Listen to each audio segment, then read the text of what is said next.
эффективность молитвы. В прошлый раз мы говорили, первую часть – это молитва и вера. Сегодня мы поговорим дальше о молитве. Вторая часть этой темы, я называю это так. Один прогонит тысячу. Один прогонит тысячу. Хорошо. Я хочу погрузить вас в Слово Божие, чтобы получить благословение. Давайте откроем Второзаконие, 32 глава, 30 стих. Как бы мог один преследовать тысячу, и двое прогонят тьму. Один будет преследовать, будет разгонять, будет побеждать тысячу, а двое прогонят сколько? Тьму. По логике человеческой, если один прогоняет тысячу, то вдвоем они прогонят 2000. А по логике Бога, один прогоняет тысячу, а двое они прогоняют тьму. Тьму. В данном случае в Библии имеет разные объяснения. Вот. Самое такое популярное объяснение – это количество или цифры, 10. Но я предполагаю, что тьму в данном случае больше, чем 10. Вот. Но в основном, те, которые изучают библейские вот эти обороты слов с цифрами, вот они говорят, что минимум это 10 тысяч. Не 2000 двое прогонят, а 10 тысяч двое прогонят. Аминь. Что это за принцип такой? Это принцип также относится и к молитвам. Что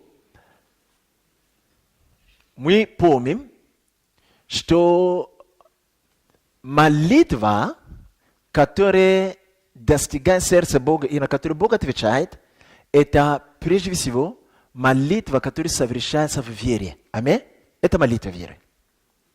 Вера находится в сердце человека, и молясь, он использует эту веру как доверие Богу. Итак, человек, который молится, имеет определенный уровень доверия Богу. Это уровень доверия Богу и называется уровень веры. По определенным причинам я не могу иметь больше уровень доверия Богу, чем имею на сегодня. Доверие Богу или вера, она не зависит от нашего ума. Что я хочу, чтобы сейчас у меня была больше веры, у меня появится. Нет. Есть определенные вещи и предпосылки, которые создают веру в нас. Самое первое. Вера от слышания. На самом деле я пошел бы глубже. Вера приходит от того, что мы уразумели из Слова Божьего, когда мы его слышали. Это должно быть как бы уразумение или откровение в сердце. Не просто много шума, мы слышим тысячи проповедей, нет. И тогда другой человек, верующий, имеет тоже меру веры, когда он присоединяется ко мне. У меня есть мера веры, у него есть мера веры, и когда мы входим в согласие и молимся, тогда моя вера и его вера, что они делают? Давайте прочтем Евангелие от Матфея, 18 главу, с 18 стиха. Истинно говорю вам, это Господь Иисус говорит, что вы свяжете на земле, то будет связан на небе. Что разрешите на земле, то будет разрешено на небе. Есть там предпосылки, если можно было прочитать 16 стих и 17 стих, он говорит о людях, которые имели конфликты и показывает, как эти конфликты решат. А потом он говорит, что последнее решение должно исходить из церкви и потом он вводит этот принцип. То, что церковь свяжет, будет связан, то церковь развяжет, будет развязан на небе. И дальше он говорит, истинно также говорю вам, если двое из вас согласятся, скажи согласятся, согласятся на земле, просит о всяком деле, то чего бы ни просили, будет им от Отца моего Небесного. Аминь. Вау. Мне очень нравится это местописание, но точнее мне нравится вот это выражение. Чего бы они ни просили. Порой сидишь, думаешь, что мне теперь просить? То есть, чего бы они ни просили. То есть, все, что нужно, Бог даст. Иисус сказал, чего бы они ни просили, будет им от Отца моего Небесного. По логике Иисуса, Господа, мы можем получить все, что бы мы ни просили у Бога во имя Его в молитвах, когда двое или трое соглашаются вместе. Ибо где двое или трое собраны во имя Мое, там я посреди них. И Петр тут же сказал, тогда Петр, приступив к Иисусу, спросил, Господи, сколько раз прощат брата моему, которые согрешили против меня? До 7 ли раз? Иисус отвечает, говорю тебе, не до 7 раз, а до 70 раз. Слушайте, Господь Иисус говорит о принципе молитвы. И тут Петр спрашивает у него о прощении. Петр что-то почувствовал. Он не спросил у него о молитвах, он спросил о прощении. Хотя Иисус говорил в контексте молитвы. Это значит, что Петр очень внимательно слышал Иисуса. Он был очень внимательный к Иисусу. Он слышал, как Иисус начал, как люди должны примиряться, и как последнее слово за церкви, а потом вводит принцип молитвы, говоря о том, что если двое согласятся, то есть в сердце апостола Петра осталось слово «согласятся». В моем сердце осталось другое слово, что бы они ни просили. А у Петра было слово «согласятся». А потом, когда он приезжает к концу, потому что где двое или трое в согласии собраны во имя Мое, и Петр спрашивает, а если брат мой согрешает против меня много раз, как мне быть? Он задал этот вопрос, потому что у него в сердце, из того, что говорил Иисус, доминирующее слово, которое осталось у него, это согласиться. Мы не можем согласиться с тем, с которым мы в конфликте. Мы не можем согласиться с тем, кто думает не так, как мы. И мы не можем найти компромисс. Мы не можем согласиться с тем, кто половинчатое сердце с нами, а другая половина хочет не быть с нами. Поэтому Петр спросил, как мне быть, если человек раздражает и меня постоянно грешит? Как мне соединиться вместе с ним, двое или трое, и при том быть в согласии и молиться? Как мне это сделать? Иисус сказал, прощай его. Он спросил 7 раз, он говорит, нет, больше.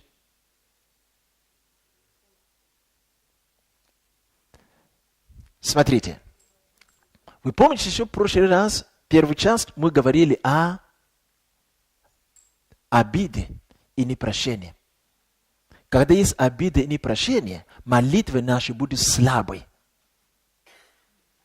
Вы видите, здесь повторяется. Теперь не Иисус говорит об этом, а ученик спрашивает, потому что он знает, что часто люди ссорятся, часто у них бывают конфликты, часто бывает непрощение. Но Иисус говорит, но что вы получили все, что вы не хотели бы, вы можете согласиться и молиться. Мы же хотим получить все, что мы хотели бы. Но соединиться, а вот тут проблема, потому что иудеи и и самаряне не сообщаются. А как нам соединиться вместе? Вот этот брат там, и вот этот брат, они вообще не здороваются. Но как мы можем согласиться вместе, чтобы они согласились, помолились и получили то, что они хотят? А вот тут проблема. Вот тут проблема. Согласиться. Скажи согласиться.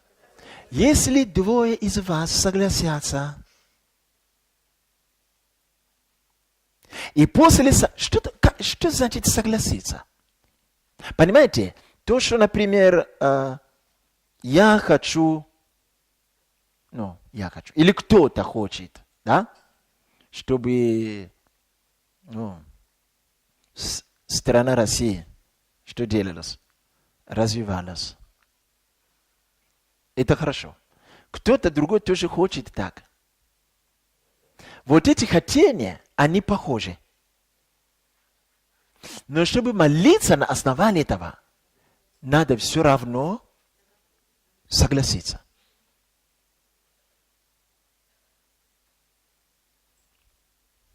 Что такое согласиться? Соглашаться. В другом местописании написано: пойдут ли двое вместе, не договориться. Они не могут идти вместе, если не согласятся. Договориться или согласиться. Договориться или согласиться. Только тогда мой уровень веры соединяется с твоим уровнем веры, и тогда становится больше уровень веры. Поэтому Иисус сказал: с такой верой, которая стала переумножена, чтобы вы не просили, вы угодите Отца, и вы получите, что бы вы не просили. Значит, надо согласиться. Это первое условие. Давайте я хотел бы именно об этом сегодня поговорить.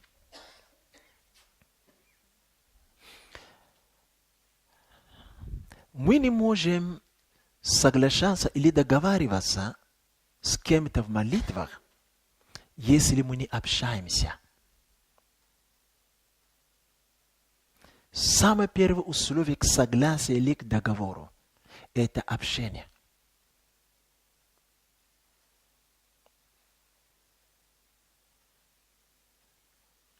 Мы не можем общаться с кем-то хотя бы время от времени или хотя бы условно, если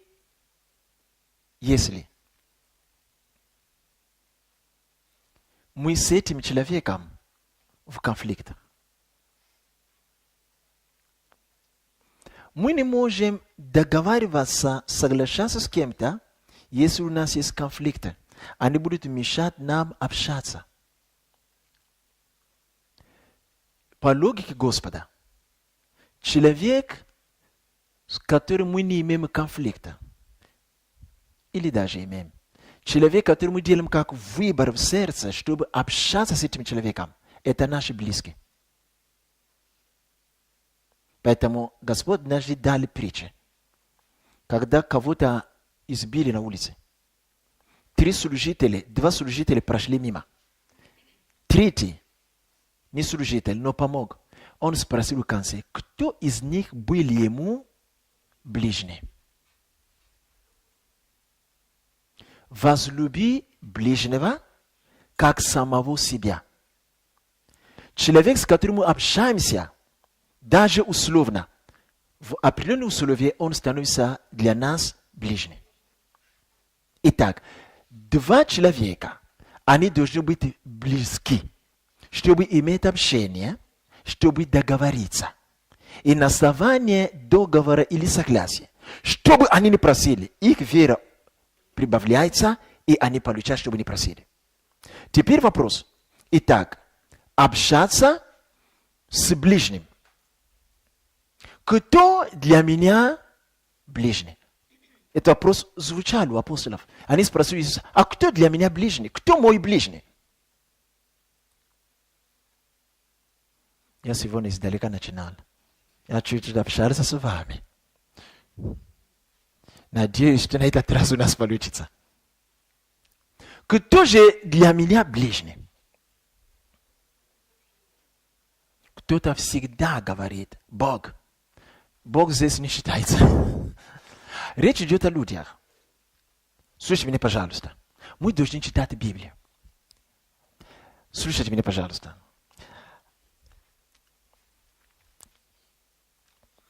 Много чего Бог раскрыл более детально в Старом Завете, в жизни первого народа.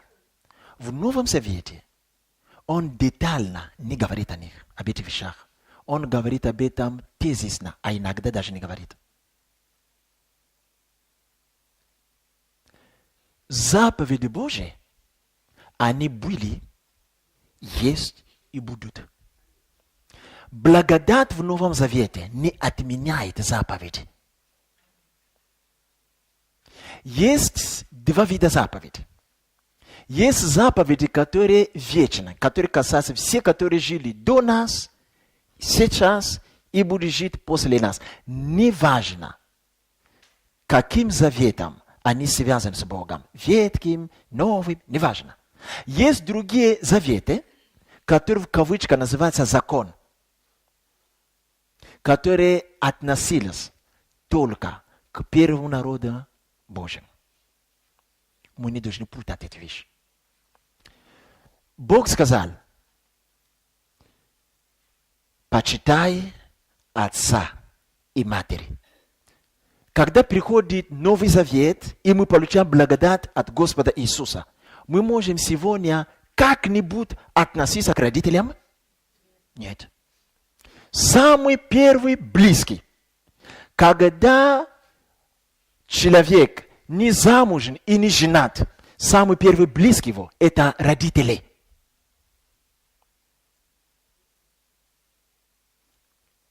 Если я дал бы вам услышать учение моего учителя, где он учит, как почитать своих родителей, ты бы покаялся в пепеле праха. Мы никогда не почитали своих родителей. Надо было нам вернуться или попутешествовать в античности, встретиться с Авраамом, с Исааком, с Яковом и спросить, как же они посчитали своих родителей. Мы бы удивились, что мы даже к этому на 20% не приблизились. Самый первый близкий человека, когда он еще не замужем и не женат, это его родители. Почтение родителей определяет успех твоей жизни.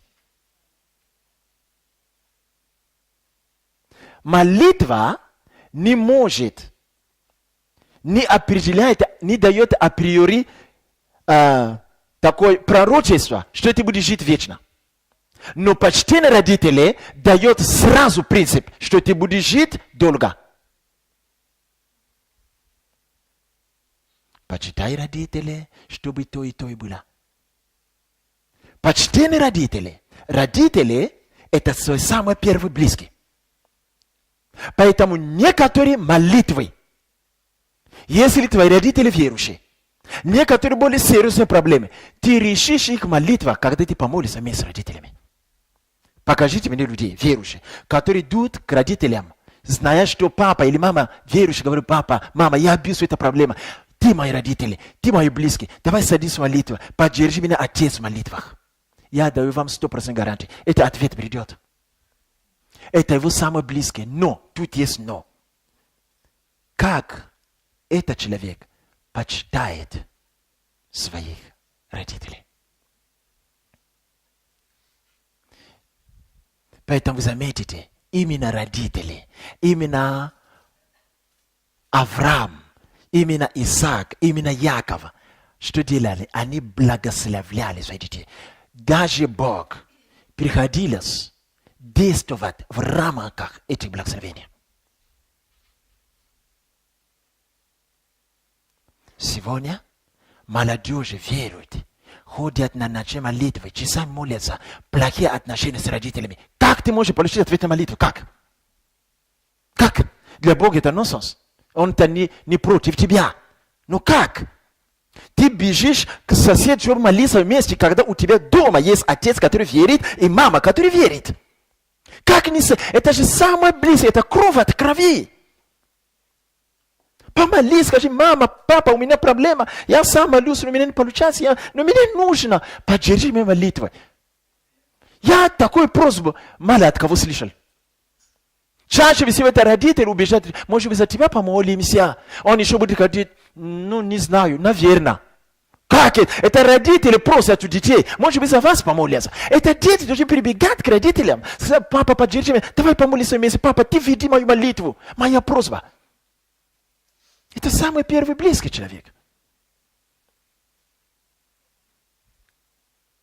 Эта близость раскрывается через общение. Мы же начали с этого. Я медленно говорю, чтобы подбирать точные слова. Мы говорили, что не может быть договор или согласие, если мы не общаемся. И чтобы общаться, должен иметь хотя бы условно или время от времени какие-то отношения, близости, ближние, он должен быть для нас. И Библия показывает нам, что самые близкие, ближние для нас, когда мы еще не замуж, не женаты, это родители. Значит, мы должны иметь с ними общение. И мы должны почитать их. Две вещи. Иметь общение с родителями и почитать их. И когда что-то происходит, не получается, мы приходим к родителям, папа, помоли за мою нужду. И когда он начал молиться, спусти на колени. Вернись в церковь, да он будет со свидетельством. Таких детей мы не видим. Это я спрашиваю. Может, за тебя помолиться? Да, может быть. Я даже знаю, что, наверное, и ответ, наверное, не придут. Он не заинтересован в этом. Нету общения с родителями, нету почтения родителей, и нет даже просьбы, что папа благослови меня. Нету. Мы сами с усами. Теперь вы понимаете, о чем я говорил? Не хватает смирения, гордости, слепота. И неудивительно, что как будто рука Божья не движется в нашей жизни. Давайте запишем это и мне самому тоже. Почтение родителей, общение с ними. Да, бывает, что родители уже умерли. Их нет рядом. Что делать? Покайся пепели праха за плохое общение, которое имели, и за непочтение. Получить прощение от Бога и жить с этим прощением. Аминь? Конечно, не самобичевать себя. Потому что ты же не вернешь их с могилы, чтобы опять общаться. Но попроси у Бога прощения. И идти дальше. А что делать? Я сказал, что я поговорю с вами. А что делать, если родители, плохие? Никудешние, не нравятся они нам. Предки они стали. Я слышу, как молодежь говорит. А ты что, ты слышишься предком?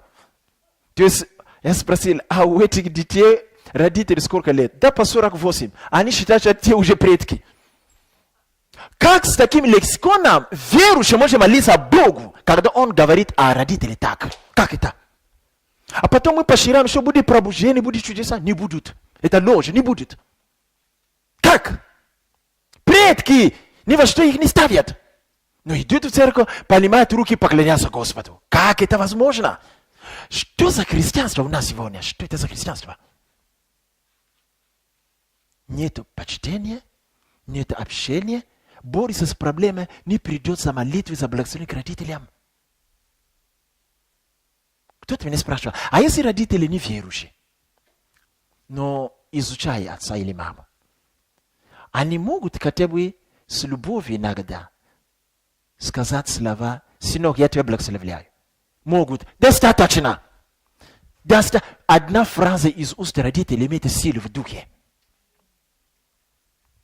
Да, родители вообще, я первый веровал. Родители вообще еле-еле понимают Библию. У меня вера больше, чем у них. Это я должен молиться за родителей, а не за меня. Вот поэтому у тебя всегда проблемы.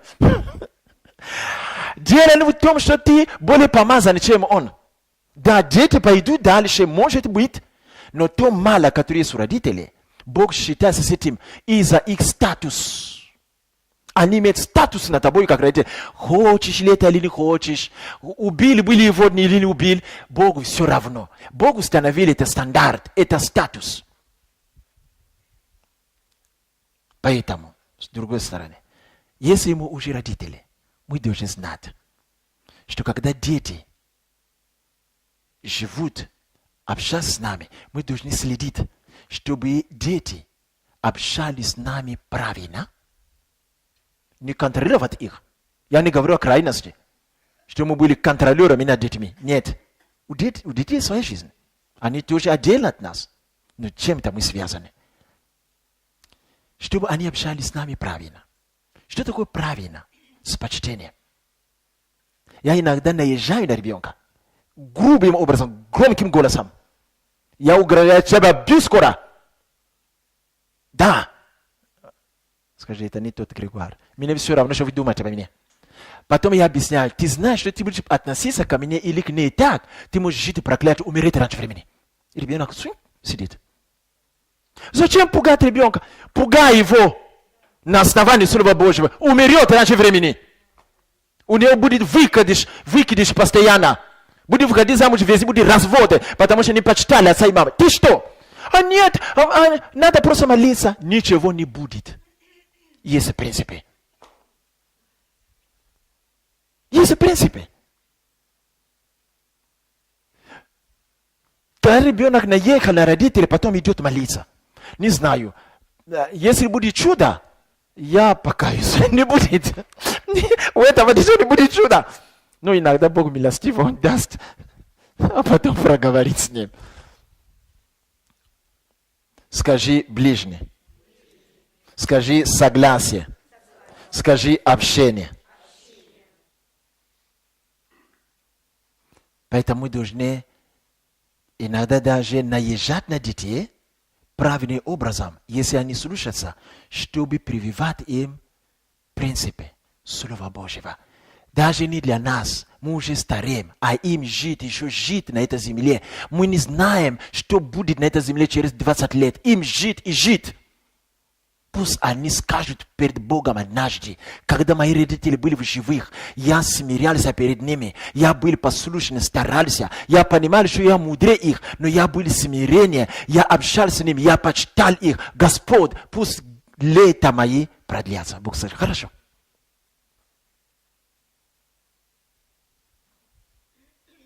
Кто из нас сегодня имеет такое дерзновение молиться такую молитву перед Богом?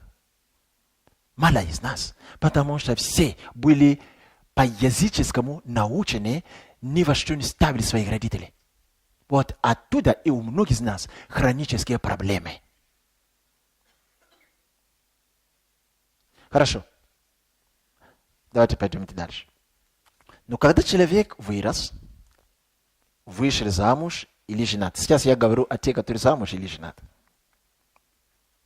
Библия говорит, что, понимаете, просто мы должны понимать, не все, что говорит Библия, будет тебе нравиться. Но поэтому придется что? Жить. Это и есть христианство. Если будем только жить по Слову Божьему, который нам нравится, это не христианство. Думаете, что Иисус, он спокойно себя чувствовал, когда его били. Ну зачем мне эти боль? Ну ладно. Не нравится, но надо. Слава Господа. Мужчина. Слава мужа. Кто? Давайте скажем теперь наоборот. Глава мужа. Кто? Христос. Жена, да. Христос. Я пошутил. Подождите, вы дадите мне проповедовать или нет? Глава мужа кто? Христос. Глава жены кто? Понимаем ли мы, что такое слава? И понимаем ли мы, что такое глава? Наверное, понимаем. Бог знает, насколько мы это понимаем. Смотрите. Когда человек выходит замуж и женится, наряду с родителями, о которых мы уже говорили, находится теперь кто? Муж и жена. Они самые близкие. Я вообще бы сказал, что вот эта близость даже глубже, нежели близость с родителями.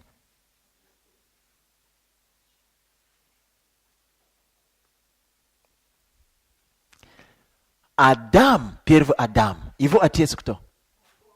Бог. В Библии так написано. Адам, сын Божий.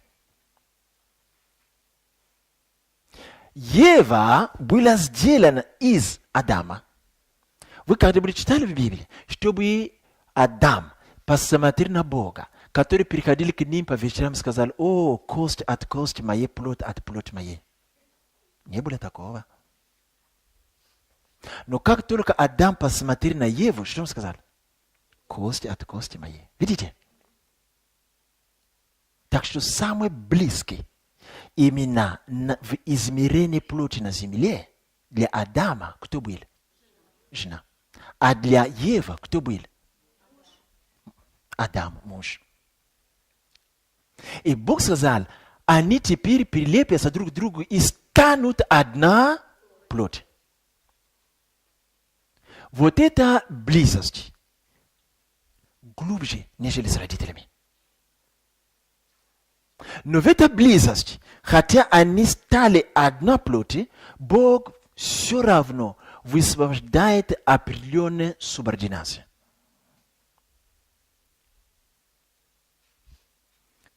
Замужним и женатым говорю, говорит апостол Павел. Или зря тогда мы женились. Некоторые твои молитвы могли бы быть услышаны, если ты был бы не женатый или не замужем.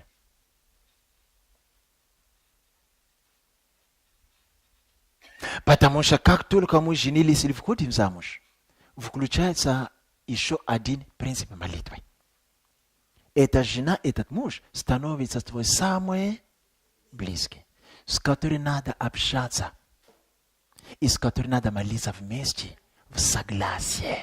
Запомните эту фразу. С которым надо общаться, и с которым надо молиться вместе в согласии.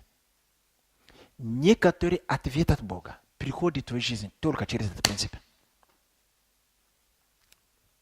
Ответы от ответа розни. Есть некоторые вещи, в которые я с тобой имею нужду.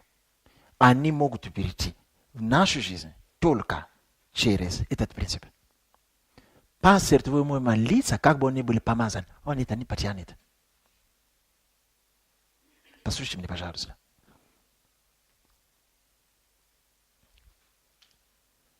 Как это может быть?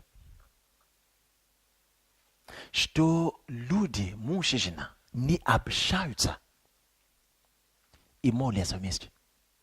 Ты будешь молиться, да? Бегом сюда, хорошо. Встали. Шатарабабаба. Отец, мы просим, то аминь. Зря тратили время. Как может быть, что люди, общаясь, находятся в конфликте, как муж и жена? Они спят в разных кроватях. Или в одну кровать, но спиной. А потом проснулись. Ты будешь молиться через сквозь зубы. Да. Шатарабаба, Господь и то, благослови, благословляем. Аминь. Ничего не сделали. Как можно общаться и не иметь согласия? Потому что за все эта женщина будет пилить его и спорить. Всегда он и так думает. А потом зовет. Муж, помолимся вместе. Что ты делаешь? Когда ты утверждаешь, что он всегда не так думает, как ты можешь молиться и быть в согласии? Это чудо от бесов. Вообще такое не может быть на этой земле. Как это возможно? Твой близкий – это твоя жена. Там написано, что молитва мужа может переживать препятствие, если он не любит свою жену. А вообще о жене написано, если он не почитает своего мужа, потому что голова жены кто? То есть, чтобы достигнуть выше, тело должен пройти через голову. Муж становится представителем твоим перед Богом. Скажу вам, сегодня, наверное, с некоторыми расстанемся. Скажу вам, это Божий принцип. Я же Когда я говорю вам, я говорю себе. Некоторые вещи мне не очень нравятся по-человечески. Но поскольку это Бог так сказал, а куда мне деться? Ему виднее, на то он и Бог. На то он и Бог. Он говорит, я поставлю это в принципе так. Я смотрю на этого мужа. Я умнее его. Но я, ты, женщина. Я просыпаюсь в 7 часов, чтобы прежде идти на работу, помолиться хотя бы полчаса. А он спит до 8. Молиться, и надо его тащить. И вообще, когда мы молимся, я говорю 100 фраз, а он только 2 фразы. Б, и все. Нет! Как это? Ой! Успокойся. Успокойся. Вот это Б прикрой тебя. Он муж. Скажи статус. Мы не понимаем, что происходит на этой земле. Скажи статус. Скажи муж, скажи что-нибудь, пожалуйста. Хоть через Б. Пусть пробормочет что-нибудь. Статус. Конечно, я имею в виду мужа, который верующий. Но вы увидите. Муж начал молиться. Отец Небесный, во имя Иисуса Христа, у нас проблемы с финансами, помоги нам. Да, у нас проблемы с финансами. Шатарабаба. Не остановишь ее в течение полчаса. Некоторые мужчины медленно думают. Они говорят коротко, и порой не знают, что сказать. Но мы же разные. А она 100 книг в молитвах прочитала. Шатараб, то, и третий. А что ты не молишься? А ты закомплексовал его.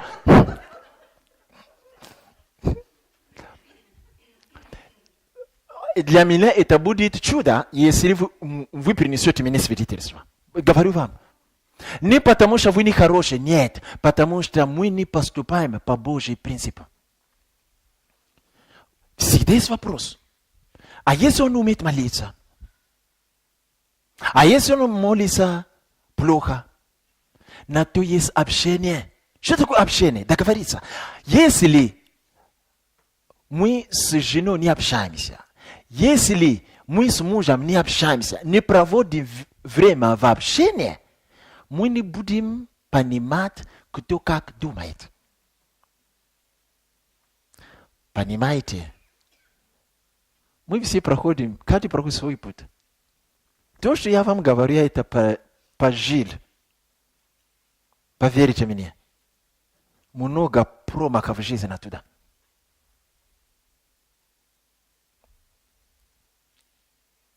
Да, некоторые сестры, они могли прийти к Богу раньше, чем муж. У них больше багажа понимания Бога, реплик молитвы, много проповедей. Это правильно. Но когда ты все это даже делаешь перед Богом, делаешь так, чтобы муж твой не почувствовал, что ты его раздавливаешь. Кто-то мне сказал, что мы должны назидать сестер в церкви, чтобы они имели такую же покорность, как Сара. Я сказал, тогда в церкви никто не останется. Вы знаете, что Сара делала? Давайте я возьму просто один случай. Они пришли в один город. Авраам посмотрел и сказал, здесь, скорее всего, не боятся Бога. Так, слушай, когда тебя спросят, меня тоже, мы с тобой договариваемся, понимаешь? Скажи, что ты моя сестра. Хорошо? Чтобы мне было хорошо.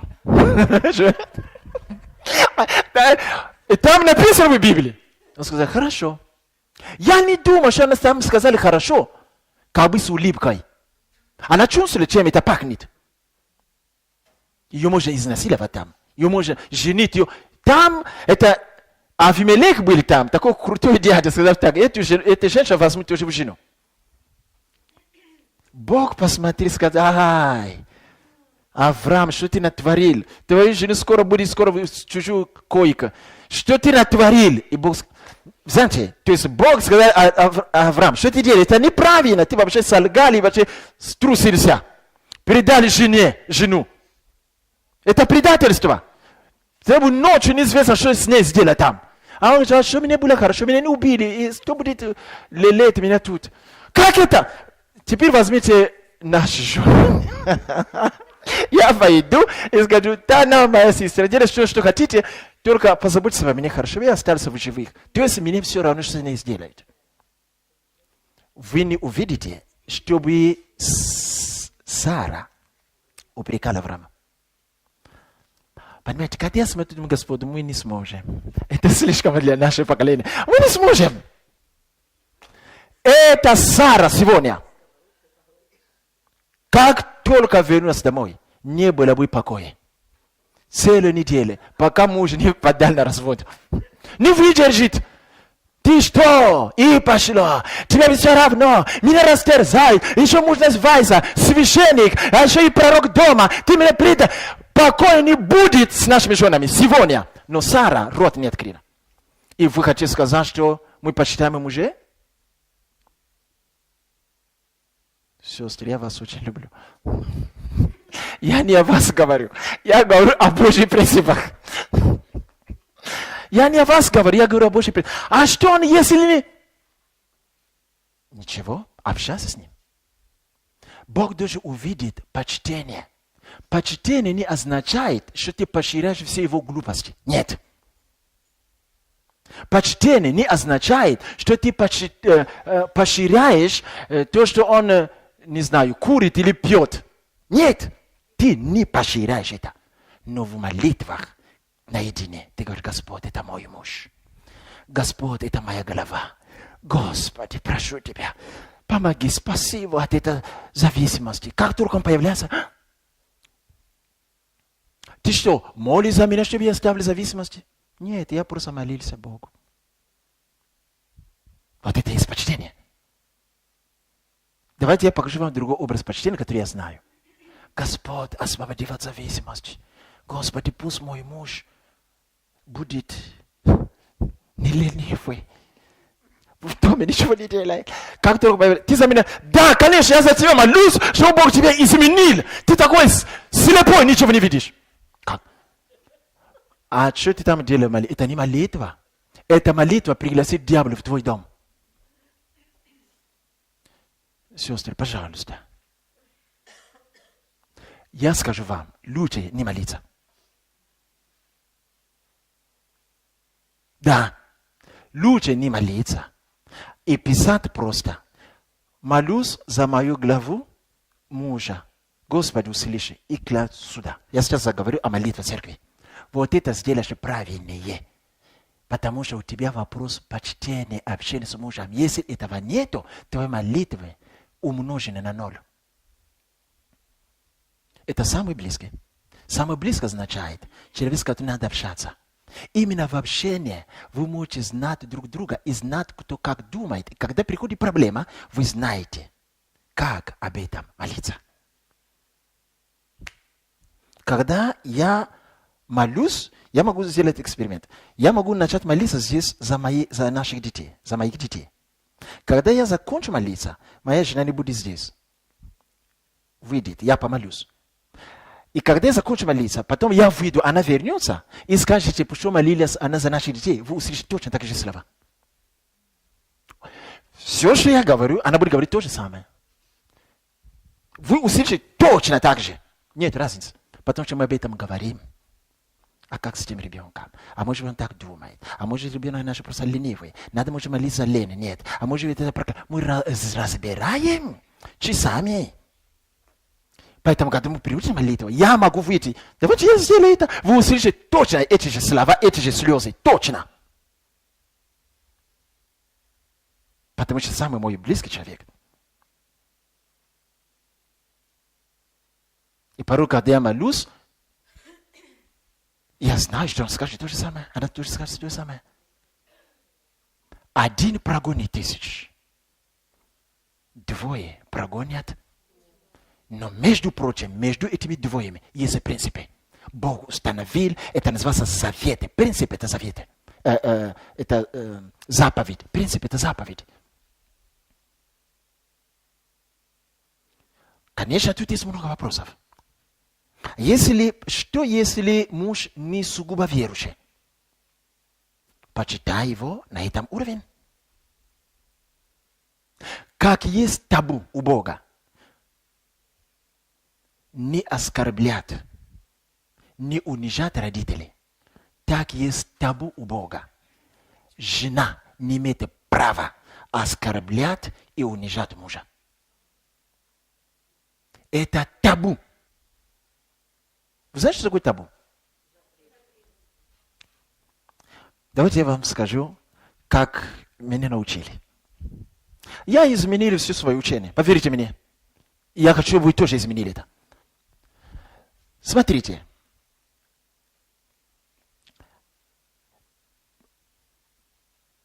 Иов говорит так.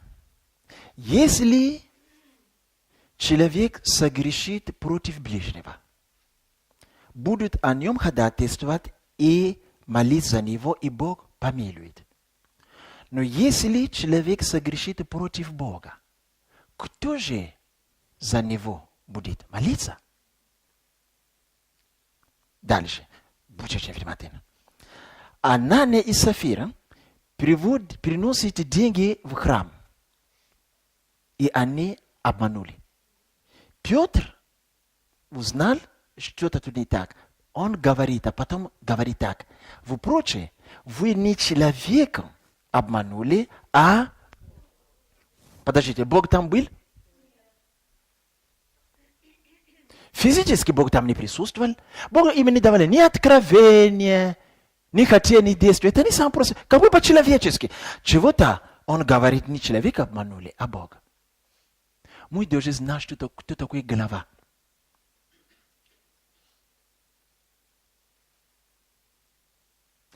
Господь Иисус приходит и встречается, тот встречается с Господом Иисусом, с Савлем, который станет Павлем, который уничтожал, преследовал и бил, и хотел убивать его учеников, верующих. Когда Иисус открылся ему, что он сказал? Савель, Савель, что ты гонишь Петра?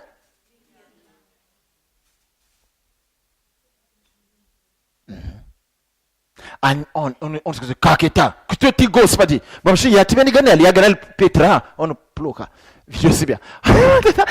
Вот я на мужа наезжал, он вообще ленивый, не работает. Причем тут Бог? Бог говорит, ты что? Раз ты не знаешь, если я поставил голову над тобою, он представляет меня? Когда ты поносишь его, ты поносишь меня.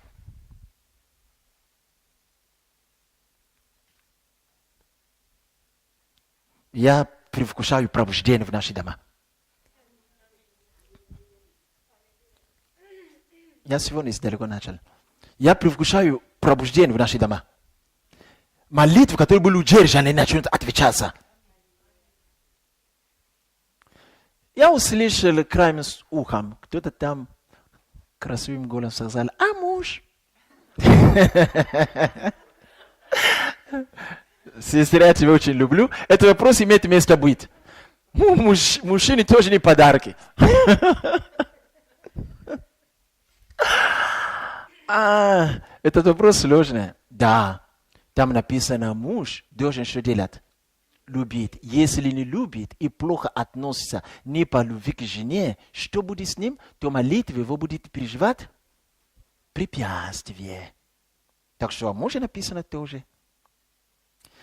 Давайте, вот, правильно. Вы не можете заметить вещи в Библии, которые я не замечал. Я раньше прошел этот путь. Смотрите, я смотрю, почему так мало на мужа написано?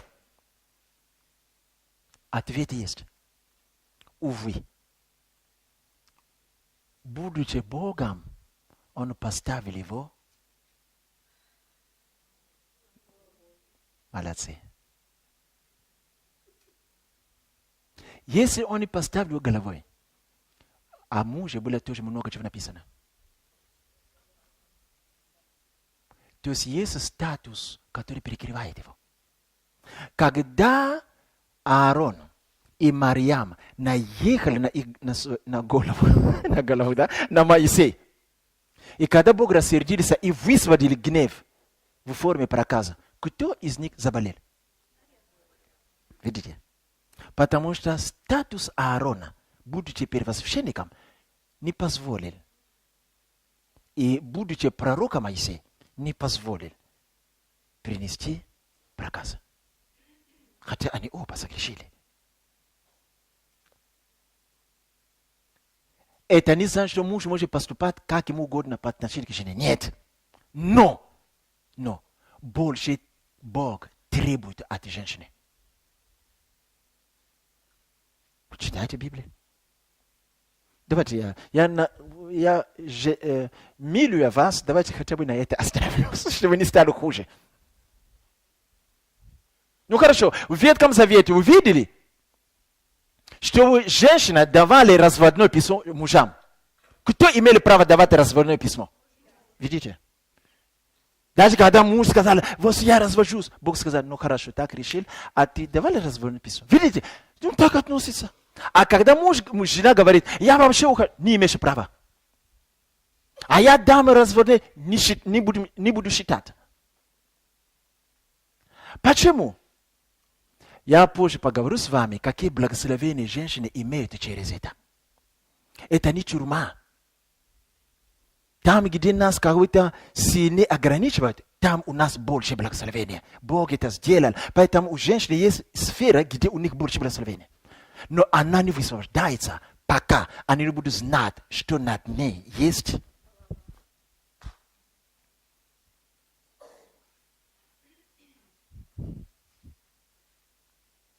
Скажи общение. С кем общаться, если он даже два слова не может сказать? Ну, учитесь. Молись за это в тайне. Сестры, пожалуйста, никогда не говорите мужу, как вы молитесь за него, чтобы он изменился. Как только вы это сказали, вы пустили демона в его сердце. Никогда не говорите мужу, что я молюсь, чтобы ты изменился, ты слишком плохой. Никогда. И вообще не говорите мужам, о чем вы молитесь в тайне за них. Пусть это будет ваша тайна с Богом. И в эти молитвы тайны Бог видит ваше почтение, как вы почитаете своего мужа. Я порой сижу и думаю, Господи, а что труднее, почитать или любить? Как вы думаете, почитать или любить? Ну, Бог мне не ответил, я не знаю. Но мое подозрение ведет меня к тому, что, наверное, почитать труднее.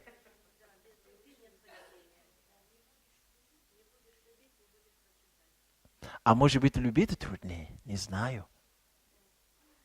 Не знаю, Бог знает. Кому как, наверное. Кому как, наверное. Что у меня получается больше? Почитать.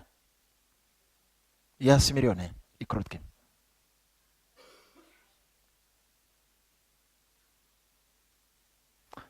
Любить труднее для меня. А у кого-то по-другому. Ну, короче говоря, я заметил, что у большинства женщин им легче любить, нежели почитать. А вам следовало бы сделать по-другому.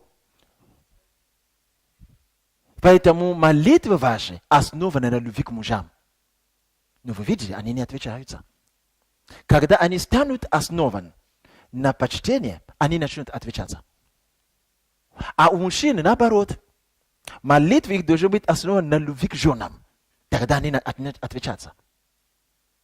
Но когда мы сходимся вместе, как близкие люди, требуется общение. Если у нас раздоры в доме, как мы можем общаться? Общение заканчивается, что кто-то хлопает дверь. Или включает телефон.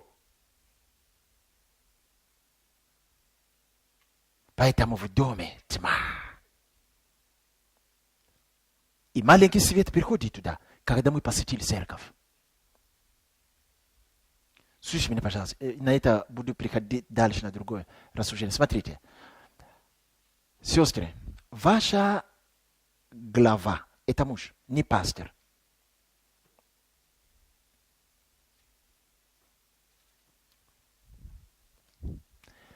Нас научили, учитывая старое вино, учение, что сестры имеют очень прекрасное отношение с пасторами. В то время, когда в доме они наезжают, оскорбляют своих мужей. Это плохо.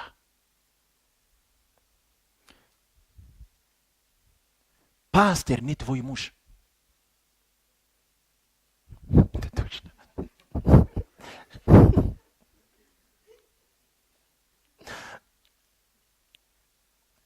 Пастор, это не твой муж. А пастор, я поговорю в будущем. Да, есть определенные функции, которые он исполняет в твоей жизни, благословение дела. Но это не твой муж. Твой муж это почти это ты. Пастор это отдельно от тебя. Близко к тебе, но не очень. Твой муж это почти как ты. Твоя жена это ты. Разве написано, что кто любит свою жену, любит своего? Свое тело, это одно и то же, это ты, вы стали одно и то же. Как ты можешь не почитать мужа, но почитать пастора? Это удивительно, не может быть такого. Это значит, что это почтение фальшивка. Это не истина. Тебе будет казаться умом, что это истина. Это не так. Ты можешь быть чтить помазание на нем, да, но как человека ты не можешь чтить его. Потому что ты, твое сердце не научено. Понимаете, чтобы мы имели высоту в чем-то, мы с чего-то начинаем. Мы начинаем с человека, который... Библия говорит об этом. Как ты можешь кричать, что ты любишь Бога, если человек, который ты видишь, ты ненавидишь? Видите? Но сам Бог об этом говорит. Почему? Мне казалось, Господь, скажи по-другому. Скажи, да, вы меня можете любить, я же очень хороший. А вот эти ребята плохие. Неудивительно, что вы их не любите. А Бог говорит, нет, научись любить ближнего. Ты смотришь, Господь, как я смогу? Видите, Петр сказал, сколько раз меня прощают этого гадина. Вот этого. Как мне быть? Каждый раз нажимать на бассейн. Специально. И ты еще говоришь, чтобы молились, а не получится. Бог говорит, придется. Иначе твоя молитва не угодит мне. Вау! Господи, это что, жестокость, что ли? Господь говорит, но я не могу вам помочь по-другому. Это мои принципы. Слушай меня. На то он и Бог. Хоть режет себя, он Бог. Есть вещи, которые он поставил ребром. Ничего с этим не сделаешь.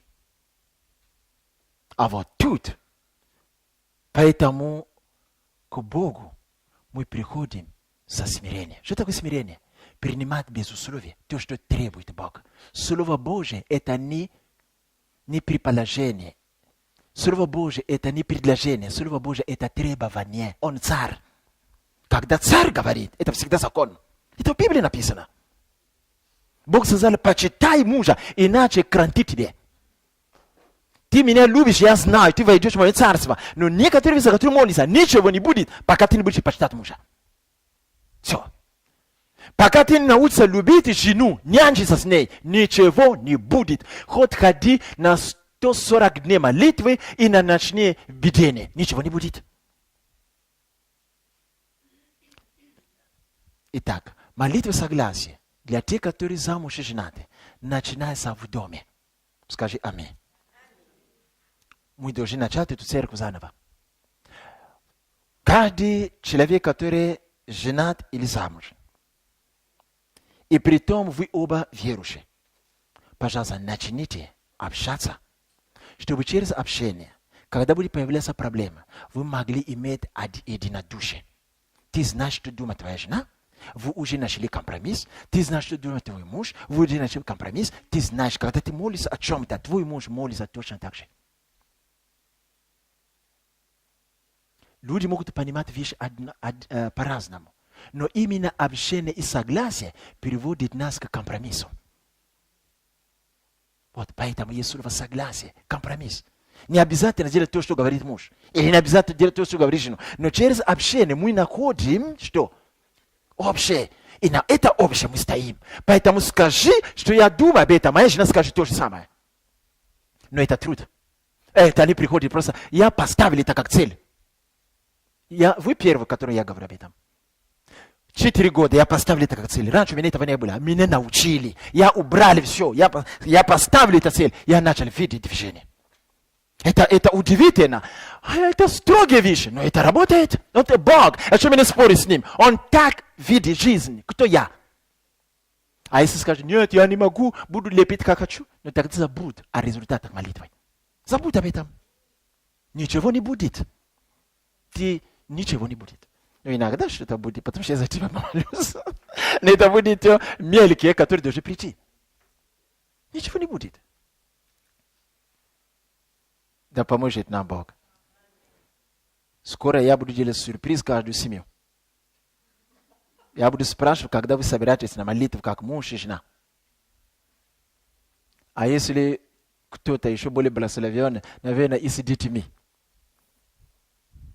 У нас дети разъехались, у нас ничего не получается.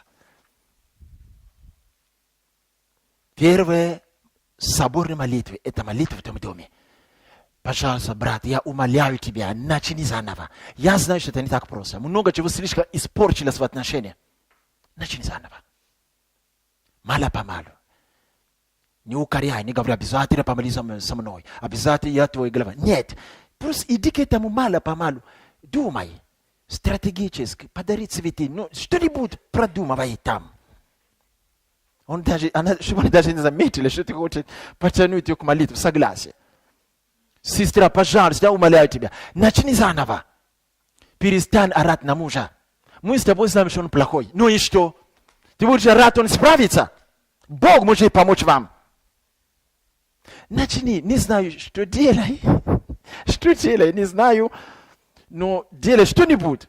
Пусть молюсь за тебя, что Господь дал тебе творчество и мудрости. Павел говорит, некоторые мужи, которые были окаянные грешники,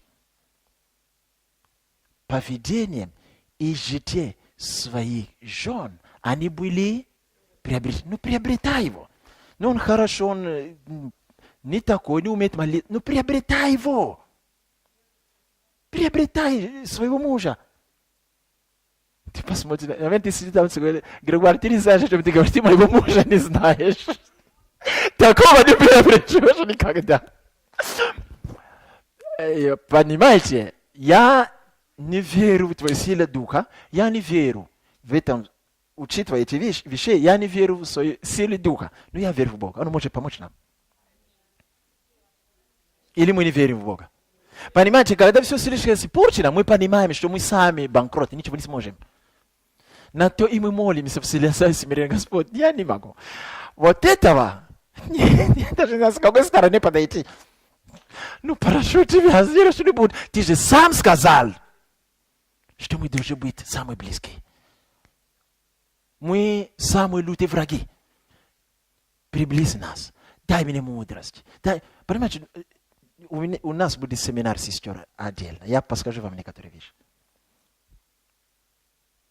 Однажды одна женщина была в доме царя. И тогда у царя были много жен. Вот. И она приводила себя в порядок, ее привели себя в порядок несколько недель. Как только она вышла, сердце царя ёркнуло. Все благословения перешли к ней. Ну, сестры, ну будьте мудры. Сделайте что-нибудь, чтобы приобрести своего мужа. Когда он проснется, там идет там утром, куда мы идем рано, проходит, и сидишь там, шатарабаба, Господь, я так люблю своего мужа, он у меня такой красивый. Он не поверит, скажет, я меня снится или что? Скоро он будет молиться с тобою. Понимаете, мы слишком жестокие. А вся беда гордости. Нету смирения у нас. Нету смирения. И мы еще говорим, Господь, я благодарю тебя, что у меня сердце, как у Сары. Не греши. Пожалуйста, не греши так. Не греши так.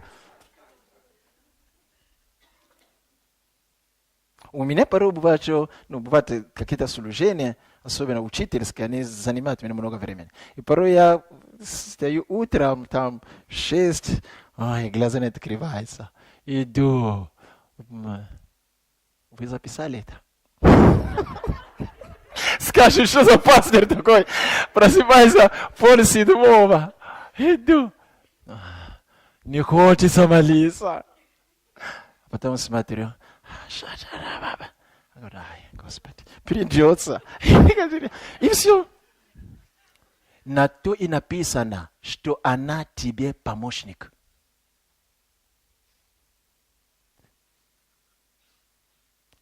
Если помощник не ведет себя как помощник, он начинает вести себя как господин.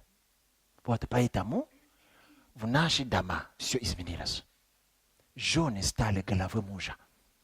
Кто-то это пророчествовал сегодня. И все. И поскольку голова мужа, голова начинает много молиться, много делать. Бог говорит, подожди. Я вообще руки перекрестил. Правый я поставил. На кого? Дети Иосифа. Правую руку я поставлю на Ефрема, а левую на... Нет, жена подходит, говорит, нет, папа, не так, давай поменяем. Папа говорит, нет, подожди, я, конечно, понимаю, что ты много знаешь, молодец, доченька. Много делаешь в церкви, я вижу даже... Пастор Виктор за тебя молится, много благодарит, много чего делаешь. Но когда ты стоишь в молитвах, где твой муж? Почему ты так с таким сердцем приходит перед мною, когда у тебя в сердце гнев на мужа? Как это? Потому что моя правая рука над ним, а левая над тобою. И все. Мы должны молиться друг за друга. Когда я говорю так, я не поощряю леность и глупость мужей. Нет. Я не поощряю это. С некоторыми братьями еще поговорим. Но, пусть Бог поможет нам. Я верю, что некоторые жены могут освободиться от бесовских вещей через любовь своих мужей. Некоторые жены страдают депрессией, страдают бессонницами, страдают особенно отвержением. Я верю, что если мы, мужчины, будем стараться молиться, чтобы Бог помог нам любить своих жен, как должен, не в сердце. Я люблю тебя, что ты хочешь. В ЗАГСе я тебе сказал об этом.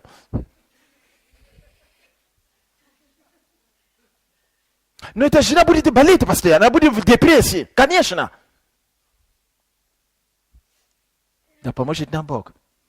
Поскольку мы не получали эту прививку с детства, мы язычники были, у нас в этом плане хаос. Только Бог может помочь нам. Я говорю вам правду. Как почитать мужей? Когда он и сякой, и такой, и все такой. Как? Это ежик. Как взять? К чему? Не получается. Я понимаю тебя, сестра, но есть Бог. Есть Бог. Начни смиряться. Скажи, Господь, отныне я никогда не оскорблю свою жену. Я это сказал при собой, внутри себя. Отныне я никогда не оскорблю своего мужа. Что бы он мне сказал делать, я сделаю. Это вызов, потому что Бог знает, что ты не сможешь. Потому что скоро дьявол будет провоцировать твоего мужа, требовать от тебя невозможно. Слишком невозможно. Но ты же давал обед. Тогда ты приходишь в молитвах, падаешь, говоришь, я чту своего мужа. Я верю, что ты поможешь мне. Вот то, что он требует. Что мне делать? Сестры, в Библии написано. Я не хочу, чтобы вы пошли домой огорченными. В Библии написано, жена сотворена для мужа. Это написано Коринфянам. Апостол Павел, Господи, что ты делаешь? Если он... Понимаете, почему я об этом говорю много? У меня дети, их 3. Все девочки. Когда я сижу и думаю, Господи, поэтому я не вас учу. Я сижу и думаю, Боже, за кого-нибудь замуж? Как они будут к ним относиться? А моим придется почитать. Это актуально для меня прежде всего. Не для вас, для меня. Я думаю об этом. Мы говорим об этом. Как это будет? А если тот любит зажигать, бить ее, как они будут почитать? Я говорю, Боже, может быть, и надо. А он Бог. Как это будет? Поэтому, сестры, когда я не говорю, чтобы вас унижать. У меня самой 3 девочки. И я думаю, как учить, что не почитали мужей? А если эти мужи хулиганы, будут требовать и то, и другое, которое не нужно. Как быть? Вы понимаете теперь, что я солидарен вам? Только Бог может помочь нам. Поверьте мне. Только Бог может помочь нам. Но это начинается в поведении нашей сестры. Как мы говорим о муже? Как мы на него смотрим? Как мы молимся? Как мы отвечаем? А если всегда взрываемся? Всегда не трогай меня. Всегда деньги мало принес. Но кто поможет, чтобы он приносил больше? Ты! Когда он делает работу, ты садись, скажи, Господь, это моя голова. Я благословляю. Ты на то и поможешь. Молись, постись, чтобы он даже не знал, что ты постишься за его работу.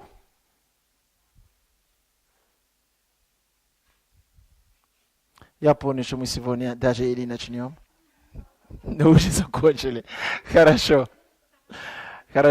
Я закрою эту тему. Эта тема меня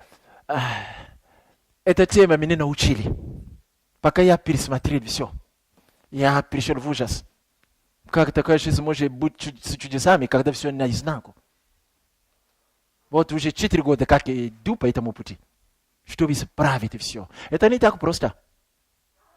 Исправить все. По отношению к родителям. По отношению к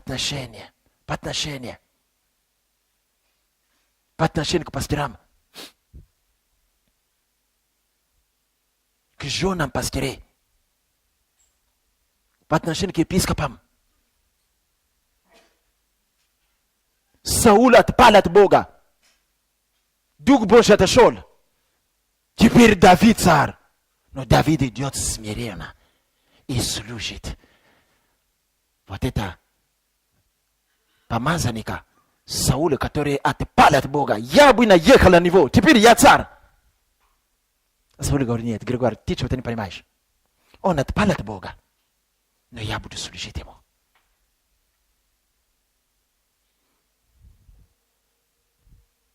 Иногда тот, кто отпал от Бога, поможет тебе. Он есть ответ на твою молитву. Он скажет тебе правильный путь. Бог сказал, первосвященник Или, что дом твой разрушен, твое священство плохое, твои дети спят с моим народом, все разрушено, не останется пепель на пепель. В этом же доме воспитывается маленький Самуил. Когда он видит видение, куда он бежит? К Или. Почему Бог не говорит, не бежи к Или, он плохой? Мы чего-то не понимаем. Муж мой слишком плохой, почему? Поэтому нет, оставь его. Смирись. Жена моя не такая, она такая. Успокойся, люби ее. Мой наставник вообще он сам никудешный. Вот поэтому ты не можешь творить ничего. Потому что то, что ты должен творить, должен взять это от него. Даже мертвые кости Елисея вернул мертвого к жизни. Конечно. Иисус сказал, то, что они вам говорят делать, делайте. Но по делам их не поступайте. У меня есть епископ, который я чту. Мне не обязательно поступать, как он поступает. Но когда он мне говорит, Григорий, обрати внимание, сказал, yes, сэр. Я не вижу людей, которые приходили бы к священникам, пастырам, как только он начал молиться, он падает на колени, чтобы молиться. Давайте я привезу вам видео, вы увидите. Я не вижу это, нету, потому что гордый, нет смирения. Мужья не такие, родители не такие, пастырь не такие. И вообще лидер домашней группы, его только поставили там. Сам ничего не видит. Я вижу видео, но он ничего не видит. Ничего не видит. Какой там еще лидер? А потом приходит молитва. Итак, хорошо, заканчиваем. Что можем сказать еще? Итак, родители, муж, жена, братья и сестры в церкви, когда мы сходимся вместе, Братья и сестры, давайте будем общаться и при общении находить компромисс. Если вы находитесь в конфликтах, когда мы собираемся даже по средам, молитва не будет иметь силы. 8 веры, они не могут соединяться вместе, потому что конфликты. Сначала поговорим, решим, как... Они могут быть, мы люди, мы несовершенны. Но надо отдельно поговорить. Решить это. Найти компромисс, а потом помолиться. Поэтому бывает, люди собираются вместе. Один молится за упокой, другой молится за здравие. А потом удивляются, почему Дух Святой не сошел. Не сойдет. Он вообще не знает, куда идти. К тебе или к тебе. За упокой или... И последнее. Соборная молитва церкви. Когда все не работает, тогда мы приносим соборную молитву церкви. И там написано, Галат, 6 глава. Носите бремена друг друга. Молитесь, поставляйте плечо друг за друга. Но это возможно, когда есть хорошее взаимоотношения и в доме, и в церкви. Если плохие взаимоотношения в доме, в церкви никогда не будет хорошей. Мы можем одевать маски, на самом деле испорчены. Мы не можем иметь два сердца. Если у меня есть сердце, которое не любит главу, которая у меня дома, я не могу одеть другое сердце, что меня почитать пастора как главы церкви. Не получится. Это будет то, что Иисус говорит. Лукавство. Показывая одно, на самом деле мое сердце другое. Сердце не может быть меняться как хамелеон везде. Нет. Если это так, она так. А если ты хочешь показать другой, ты просто одели маску. В сердце другой. Если в сердце есть смирение, она есть. А однажды я поставлю цель быть смиренным. Если есть смирение, ты даже можешь хвалиться этим, потому что Бог это тебе дал. Но к этому надо идти. Я хочу видеть братьев в церкви, которые говорят, я люблю свою жену. Поэтому я буду стоять за свою жену перед Богом. И Бог меня услышит, потому что я глава. Я хочу услышать жены, которые сказали бы, это мой муж, он глава над мною. Я стану за его мужа. Небо откроется, потому что Бог дал, сотворил меня для него. Это написано в Библии. И да поможет нам Бог. Я хочу видеть родителей, которые скажут, что у моих детей проблемы. Дети прибежали и упали на колени, скажут, мама, папа, помолитесь. Я скажу, все, мертвый воскреснет, потому что ответ придет. Это мои дети, кровь моя кровь там. Я хочу видеть дети, которые сказали бы, у меня не получается. Хорошо, я улажу отношения с родителями, я буду общаться с ними, я буду почитать их по Писанию. Я приду, чтобы они благословили. Враг, ты меня больше не учишь, потому что на меня благословение отца и мамы. Сатана это знает. Сатана ходит, смотрит, на кого есть благословение отца и мамы. Нету. Маленькое благословение пасторское. И то это пастор, ты ни во что не ставишь. Все, что он говорит для тебя, под вопросом. Возвращайся домой. Поступай, как я поступал вчера. Не важно, что говорил пастор. Поэтому и это благословение тоже проходит мимо. И мы ходим, рожденные свыше, но не имеющие покровы и благословения над головой.